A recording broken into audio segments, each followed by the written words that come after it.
കേന്ദ്ര സർക്കാരിന്റെ കീഴിലുള്ള അന്വേഷണ ഏജൻസിയായ എൻഫോഴ്സ്മെന്റ് ഡയറക്ടറേറ്റ് (ഇ ഡി) മുൻ മുഖ്യമന്ത്രി പിണറായി വിജയന്റെ വീട്ടിൽ പരിശോധന നടത്തുന്നത് അറിഞ്ഞില്ലെന്ന മുഖ്യമന്ത്രി വി ഡി സതീശന്റെ വാക്കുകളിൽ വസ്തുതയില്ല.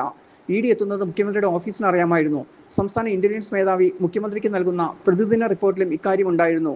ഇ ഡിയുടെ നടപടിയിൽ സർക്കാരിന് എതിർപ്പില്ലെന്നും നിയമപരമായാണിത് നടന്നതെന്നും മുഖ്യമന്ത്രി വി ഡി സതീശൻ വെള്ളിയാഴ്ച വാർത്താസമ്മേളനത്തിൽ പറഞ്ഞതിൽ നിന്ന് വ്യക്തമാകുന്നത് ആഭ്യന്തരമന്ത്രിയെപ്പോലും യഥാസമയം അറിയിക്കാതെ വിവരം മൂടിവെച്ചുവെന്നാണ്.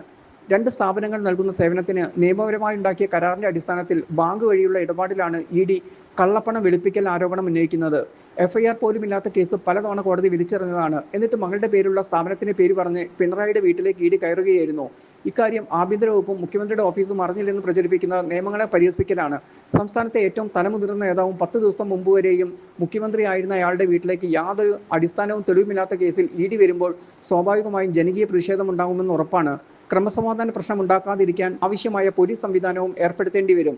എന്നാൽ മുഖ്യമന്ത്രിയുടെ ഓഫീസിന് കൃത്യമായ വിവരമുണ്ടായിട്ടും ആഭ്യന്തര വകുപ്പിനെ യഥാസമയം അറിയിച്ചില്ല. പോലീസ് അറിഞ്ഞില്ല എന്ന മന്ത്രി രമേശ് ചെന്നിത്തലയുടെ വാക്കുകളിൽ ഇത് പ്രകടവുമാണ്. അവിടെ എന്തോ പ്രശ്നമുണ്ട് എന്നറിഞ്ഞ് പോലീസിനെ അയച്ച ആഭ്യന്തരമന്ത്രിയെ അഭിനന്ദിക്കുകയാണെന്ന് മുഖ്യമന്ത്രി വെള്ളിയാഴ്ച വാർത്താസമ്മേളനത്തിൽ പറഞ്ഞത് ചെന്നിത്തലയെ പരിഹസിക്കാനും തുടക്കത്തിലെ താഴ്ത്തിക്കെട്ടാനുമാണ്. സംഘർഷമുണ്ടായാൽ ആഭ്യന്തരമന്ത്രിയുടെ പിടിപ്പുകേടായി ചിത്രീകരിക്കുകയായിരുന്നു ലക്ഷ്യം. ജനാധിപത്യ രീതിയിലായിരുന്നു CPM പ്രതിഷേധം എന്നതിനാൽ കൂടുതൽ പ്രശ്നങ്ങൾ ഉണ്ടായില്ല. ഇ ഡി പരിശോധനയിൽ സംസ്ഥാന സർക്കാരിന് ഒന്നും ചെയ്യാനില്ലെന്നും വിമർശിക്കാൻ അധികാരമില്ലെന്നും മുഖ്യമന്ത്രി സതീശൻ വാർത്താസമ്മേളനത്തിൽ പറഞ്ഞത് 2 ദിവസം തുടർച്ചയായി മാധ്യമങ്ങളുടെ ചോദ്യങ്ങളിൽ നിന്ന് ഒഴിഞ്ഞുമാറിയ മുഖ്യമന്ത്രി രൂക്ഷ വിമർശനം ഉയർന്നതോടെയാണ് വാർത്താസമ്മേളനം തന്നെ വിളിച്ചത്. പ്രതിപക്ഷത്തെ വേട്ടയാടാനുള്ള ഉപകരണമാണ് ഇ ഡി എന്ന കോൺഗ്രസിന്റെ ദേശീയ നയം തിരുത്തിയോ എന്ന മാധ്യമപ്രവർത്തകരുടെ ചോദ്യത്തിൽ നിന്നും സതീശൻ ഒഴിഞ്ഞുമാറി.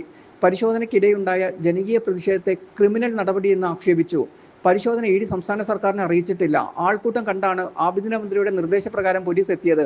ഞങ്ങൾ ഉന്നയിച്ച കേസാണിത്. എന്നാൽ LDF അധികാരമൊഴിഞ്ഞ ശേഷമാണ് ഇ ഡി പരിശോധനയ്ക്ക് എത്തിയത്, സതീശൻ പറഞ്ഞു.